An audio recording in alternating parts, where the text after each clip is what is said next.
that I have to attend or I have to come to these type of forums was when I started after my PhD in marketing.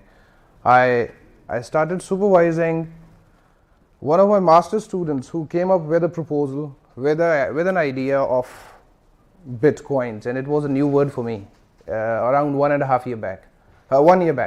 And he successfully defended his master's thesis under my supervision. But till his degree, I was still asking him, what is new in bitcoins? What is new in cryptocurrency?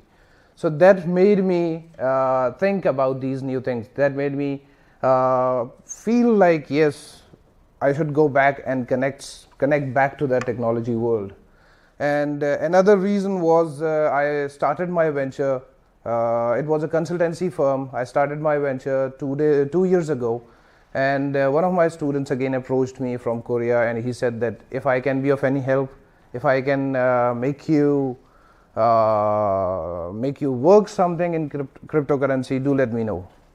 And then I realized that yes, there is something going on. So first aspect, being a Muslim, the first aspect that I considered, or I was of most concern was, is it legal? Is it legal in Islam? So I have taken these pictures from downstairs, and I hope all of you know this logo. We call it halal, and this is maybe there is else than me. There are some Muslims sitting here, so you know this word halal.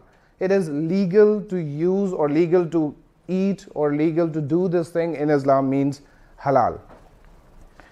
So according to and why this is important, why this Islamic perspective is important, because it is the second growing religion, and by 2050 it is said that Christianity and Islam will be of same you can say same number. The philosophy of money in Islam, it is a different concept, or it is a concept which is a little different from the traditional concept of money, traditional concept of banking as well.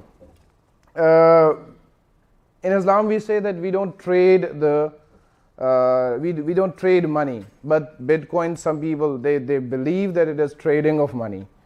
But now the conversion from that trading concept to using it legally to buy the things, using it as we have Bitcoin wallets. So this concept is now changing. There are different aspects, there are different views of different scholars here, and now the story is changing toward the concept of risk. That if you think that there is a risk, or that is more important, or there is a risk that the investors can understand, then you should think about the word. There is no Sharia objective. Sharia is the Islamic law. So there are no Sharia obligations or objections on the usage of Bitcoins. A little comparison. I'm trying to finish it as soon as possible because I was given less time. I was given only 10 minutes, so I'm trying to be as quick as possible. This is a comparison between the conventional concept and the Islamic concept of money. And the conventional concept says use money as a commodity, while we, the Muslims, we say that it is a medium of exchange and storage of value. We can exchange values against this concept. Time value is the basis for charging interest on capital. This is what conventional concept says.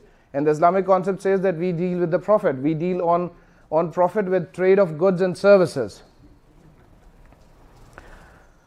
Interest is another factor which is considered important when we talk about the money. So it is charged even in case the organization suffers losses in conventional way by using the bank's funds.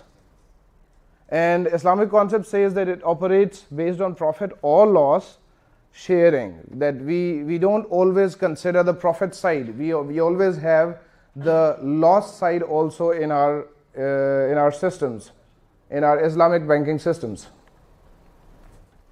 While disbursing cash finance, running finance, or working capital finance, no agreement for exchange of goods or services is made in the conventional concept of money. while the Islamic concept says that the execution of agreements for the exchange of goods and services is necessary, while disbursing funds under Muradaba, Salam and Istinsa contracts. These are the Islamic contracts which we make when we are dealing with money. Conventional banks, they use the money as a commodity which leads to inflation, while the Islamic banking, they tends to create the link with the real sectors of the economic system by using trade related activities, and from those activities they generate the profit, or they can also get into losses. According to the different you can say Islamic leaders, they whenever they give some decision on an issue, it is called fatwa. So this word fatwa is again a kind of justification for doing something, justification for saying something is halal or not, something is permissible or not.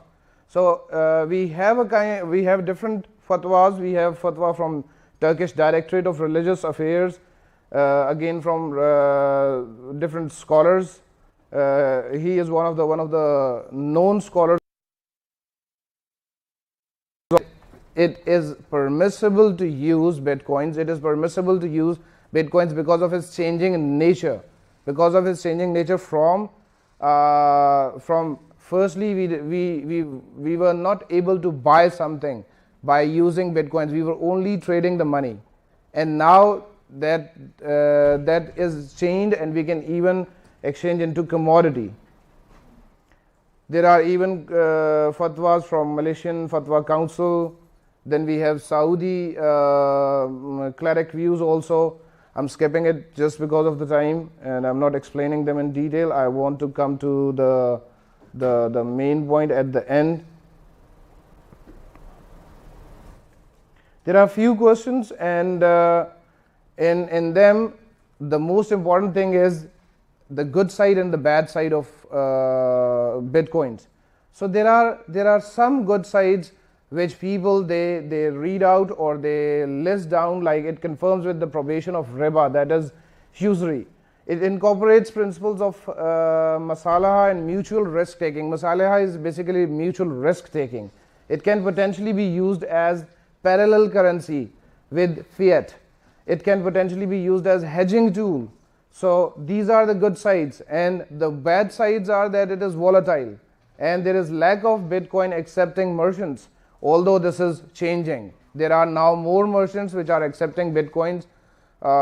2 days ago I heard there are even ATMs installed in Hong Kong from where you can get cash against Bitcoin, or you can use that Bitcoin. It has potential for abuse.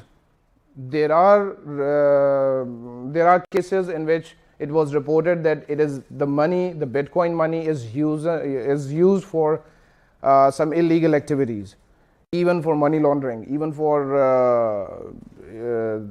using for doing bad activities. And this is what the research says. There is lack of regulatory body. There is no regulatory body against that cryptocurrency, and the reputation as a criminal currency.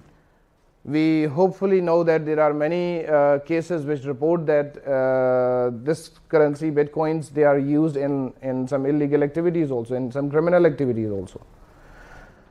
So the takeaway for Muslims interested to use Bitcoins is that if you are informed enough to consider all the risks and rewards, feel free to buy, hold and use it. But if you think it is bad and you cannot outweigh the bads that I've just talked about, then don't use it. Bitcoin usage itself is Sharia compliant, that is the Muslim law, and at least fatwas does not declare it as impermissible. So this was how quickly I can go through my slides. I again apologize that because of my misunderstanding I came almost 20 minutes late, 15 minutes late, but that was just a misunderstanding. Thank you very much.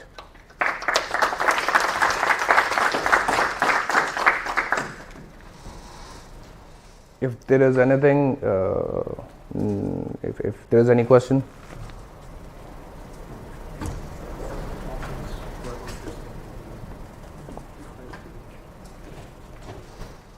Thank you very much.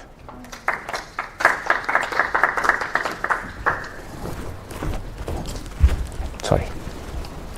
Interesting perspective. Thank you.